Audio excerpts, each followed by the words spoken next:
in conservation. You know, friends, I was always taught that what you see with your eyes, you value in your heart. Speaking of what you're going to see, directly above you is the animal spotting guide.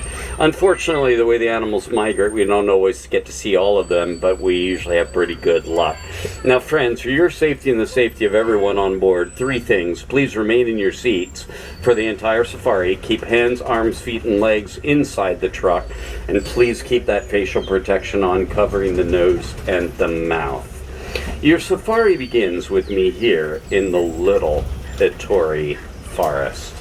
Here in the Little Ettore Forest, these animals' natural colors and markings actually help to keep the animals camouflaged.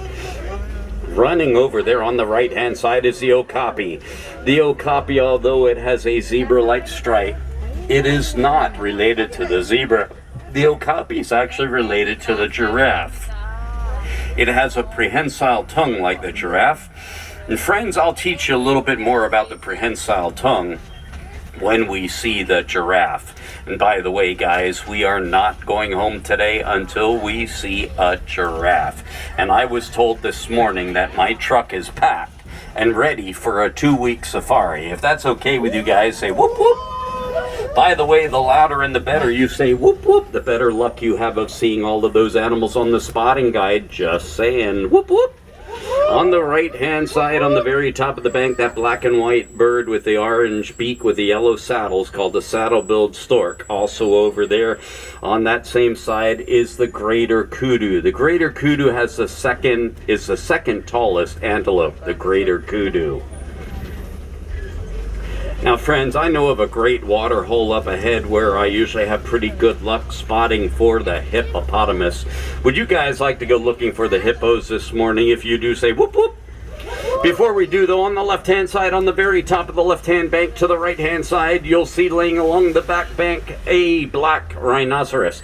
The black rhinoceros is being poached today, friends, for their horn. There are less than 5,000 rhinoceros in the world. The black rhinoceros's horn is made out of keratin, which is like your fingernail and hair. Their horn has absolutely no scientific or medicinal value to us as human beings. The black rhino is the smallest of the rhinoceros family. It weighs only 3,000 pounds. On your left-hand side along the back bank is the bongo. The bongo. The nickname of the bongo is the ghost of the forest. Usually they are always hidden behind those trees and shrubs. Beautiful color. Stripe helps to camouflage them. Now, friends, we're going to head on down to the Safi River, look for those hippos.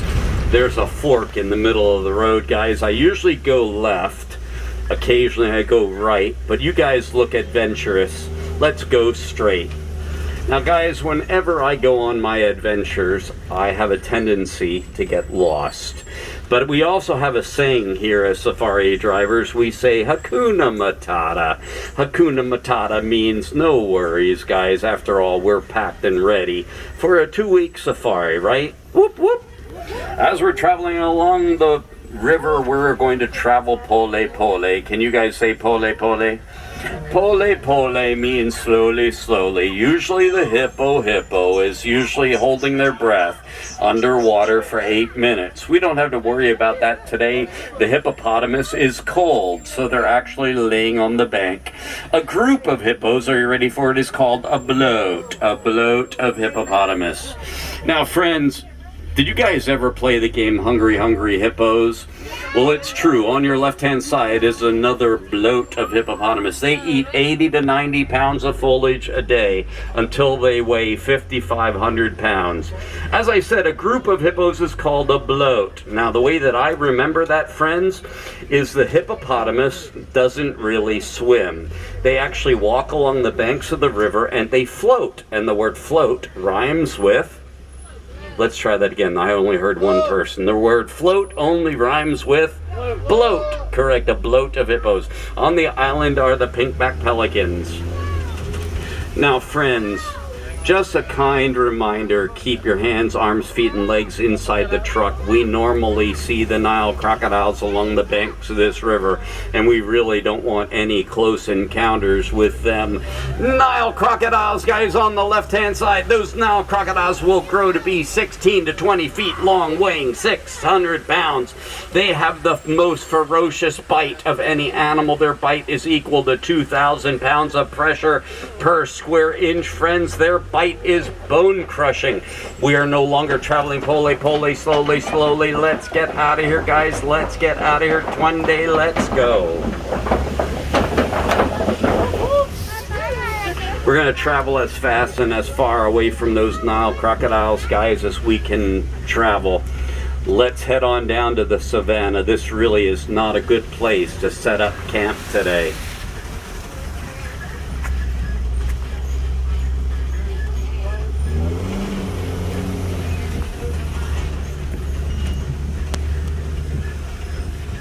This huge tree over here on the right-hand side is called the baobab tree. The baobab tree is leafless up to 9 months of the year, and it can store up to 30,000 gallons of water in its trunk that the animals may need to drink to survive the dry season here. The nickname of the baobab tree is the tree of life. We all need water to survive. Out there in the center, guys, is the Maasai giraffe. The Maasai giraffe will grow to a towering height of 20 foot tall, making it the tallest mammal in the world. Now, ironically, guys, the giraffe has the same number of vertebrae in their neck as we do as human beings. We have 7, they have 7. They're just a little larger than ours. A group of giraffes is called a tower of giraffes. Walking over there is the largest migratory herd. Those are the white-bearded wildebeest. The white-bearded wildebeest migrate in a herd of 1.5 million, and they travel over 1,000 miles a year. Also on your right-hand side are the Ankole cattle, domesticated by the Watusi tribe in Africa, also known as the Watusi cattle. This cattle was not raised for food, because in Africa, the more Ankole cattle a tribe owns, the higher that tribe was revered in social class and social status. On your left-hand side, on the right-hand side of the cave, you'll notice what my friends on safari call the African wild dogs. I don't find those dogs to be wild at all. In the morning when they get awake, they will individually greet one another, and until every dog has greeted every dog, that pack of dogs will not go about their business. I'll always call them by their nickname. Their nickname, friends, is called the painted dogs. They're not wild to me, friends. They are the painted dog. On your left-hand side along the bank, looking directly at us right now, those are the emblem of the Harambe Wildlife Reserve. Those are sable antelope. The sable antelope's curved horns deter the lions from jumping on their backs.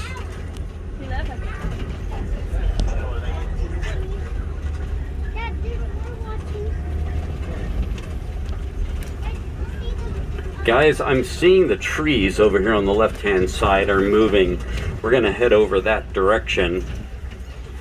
Not sure what's over there, but those trees are moving.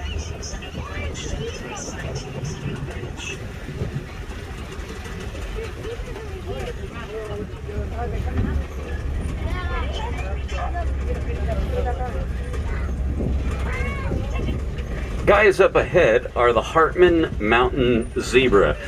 Now, friends, you have a 50-50 question this morning. Is a zebra black with white stripes or white with black stripes? How many people think it's black with a white stripe? How many people think it's white with a black stripe? How many people never really thought about it too much until right now? Well, the zebra, I didn't know either, guys, when I was asked the question. An animal's color is the color of their nose. This zebra has a black nose, so it's a black zebra with a white stripe. Although the zebra looks like a horse, it really doesn't whinny or neigh like a horse. It actually makes my favorite sound, and you guys have been making the sound on your safari. It goes whoop whoop. How does it go? You got it. A group of zebras, friends, is called a dazzle of zebra. Watch how it drinks water out of that little hole there. It's got to spread its legs apart in order to get its head down close enough. A tower of giraffes. Now, the other small animals that are over there, guys, I had a little boy on board a couple weeks ago, and he leaned forward and he said, "Hey, Brian, over there's a s'more." I said, "A what?" He said, "A s'more." He goes, "It has a graham cracker on the top, a marshmallow belly, and a chocolate stripe." Those are actually the smallest antelope here. They are called a springbok, S-P-R-I-N-G-B-O-K. Again, a group of giraffes, there's another giraffe over there on the left, is called a tower of giraffes. Now, friends, you must have done a pretty good job with whoop whoop, because I see there's a lot of trees are down. That brought us good luck, guys. The elephants knock over the trees and eat the foliage for dinner, changing the landscape here forever. Let's head on in. Whoop whoop. Whoop whoop. On the left-hand side are the mandrills. The mandrills are the largest of the monkey species. Sorry, ladies, the male is more beautiful than the female. The facial marking is more prevalent in the male, who weighs about 100 pounds, where the female only weighs about 40 pounds. Beautiful purple and red facial markings, guys. Also on your right-hand side is an African elephant. The African elephant, on the back of their ears, they have large blood vessels, and by flapping their ears, they literally can lower their body temperature by 15 degrees. Man, I wish on a hot day here in Africa, I'd be able to flap my ears some days. You'll see the elephant has dirt on their back. They throw dirt over their shoulder, not for good luck. The dirt actually acts as sunscreen, so the elephants will not get a sunburn. We're going to head on, guys. It said the road was closed back there. I want to head over to the red clay pits, so we're going to take another detour. I apologize, it's going to get bouncy. Oh no, not a rickety old bridge. I'm going to hold my breath. Friends, you may want to cross your fingers and lift your feet up. Here we go.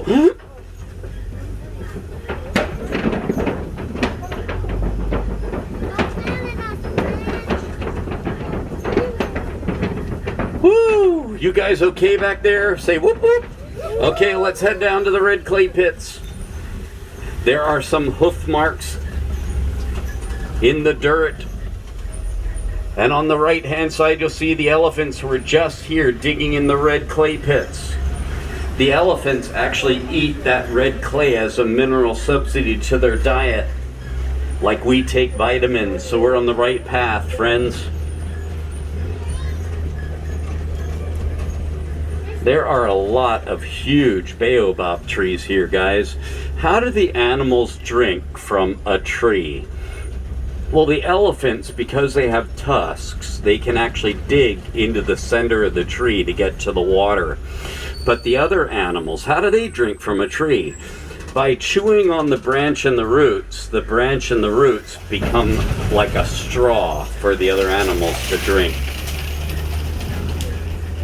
There's another elephant, guys, on the left-hand side.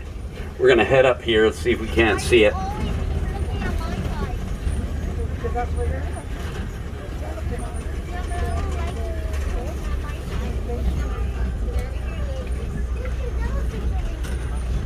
There's water up here, guys. You may want to lift your sneakers up. We don't want to get them wet. Here we go. There's a beautiful elephant, guys. I'll stop here so you guys can take a picture. You see how it's moving its trunk? Right, left, even in a circle. They have over 100,000 muscles in their trunk, enabling them to move that trunk any way they want to move that trunk. How cool is that, guys?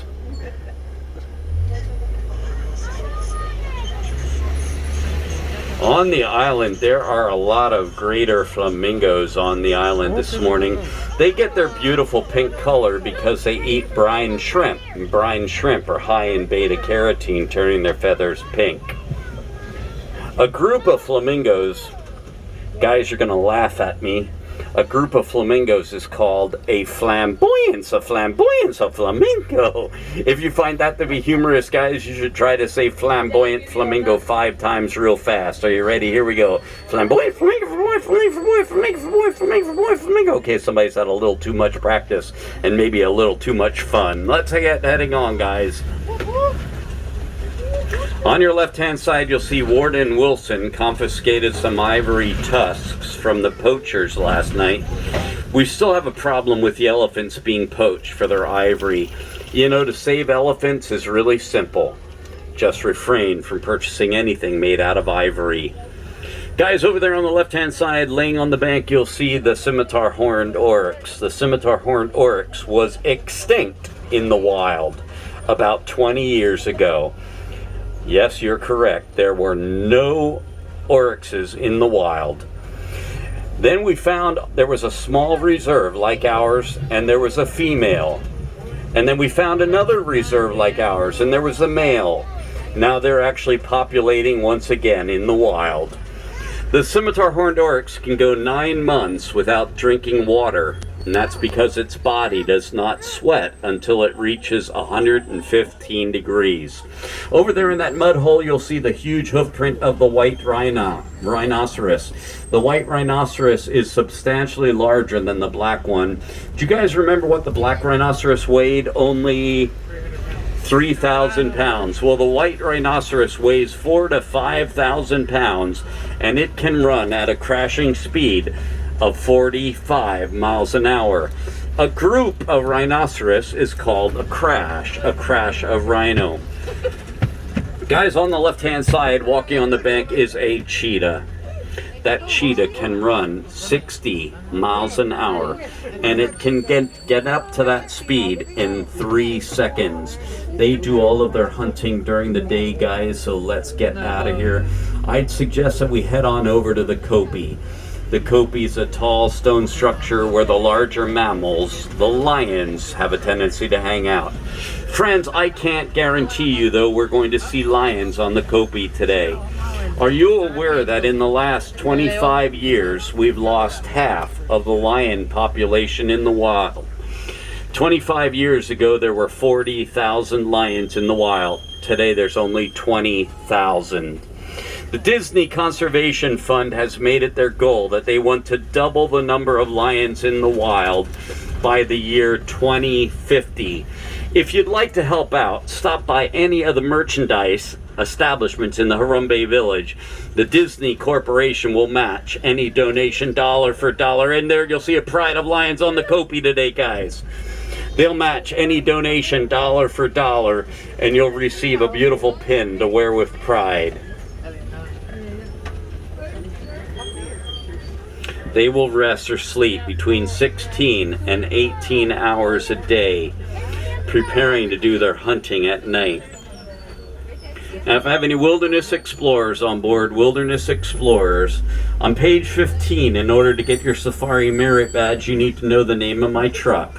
My favorite animal is the lion, and I am a Leo, so I gave my truck the Swahili name for lion. The name of my truck is Simba1, S-I-M-B-A-1. Roar! Okay, guys, that's not very good, but I am still working on my roar. Guys, on your left-hand side, over your left-hand shoulder, those are the warthogs. What's the warthog's name in Lion King movie, guys? Pumbaa. Pumbaa the warthog. They are related to the domesticated pig. And they have a razor-sharp tusk. Directly in front of me, guys, you'll see a crash of white rhinoceros. That's what you call a group of rhinos, a crash. On the bank on the right-hand side, you'll see a tan animal with a white mask. That animal needs our conservation help, guys. That animal's a Bonte buck. There are less than 2,000 in the wild anymore. They're being poached for their fur. Also laying on the grass, you'll see the ostrich laid some eggs. Those ostrich eggs weigh 3 pounds apiece, and each one is equal to 24 chicken eggs. We're going to head on, guys. We're going to head over to the Magadi Glen. As we turn the corner, you're going to feel a gust of cool, damp air. That means there's water close by. Let's go see if the Warden Wilson is at home this morning.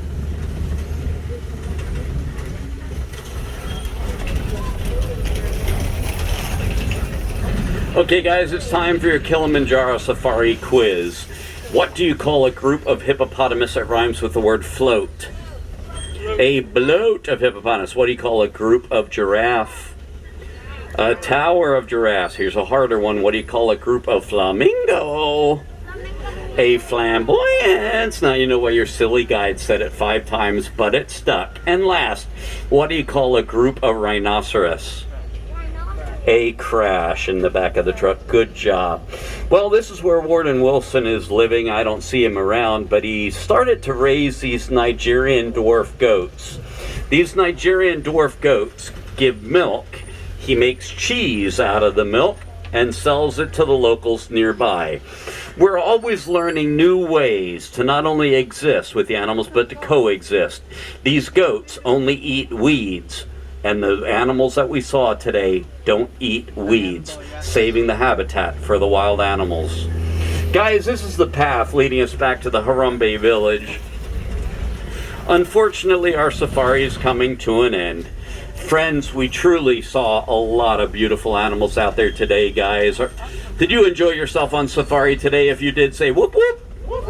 Yeah, I did too, guys. We had a lot of fun. It was a beautiful day out there. I'm really glad we got to see some of the animals that need our conservation help, like the Bonte buck, the lions, the elephants.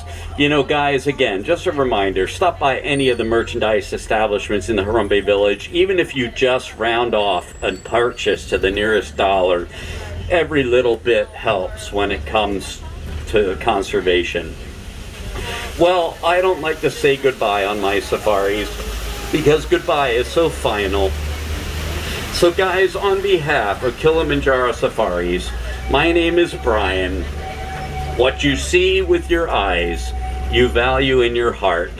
It is my hope that the beautiful animals you saw with me today, you'll treasure the memory of these animals in your hearts forever. Guys, again, no goodbye, but I'll leave you with Kwaharini. Kwaharini means go well, friends, until our paths may cross again someday. Hopefully to be back here at Kilimanjaro Safaris. Guys, stay safe, stay healthy. Thanks for being here today. And one last whoop whoop.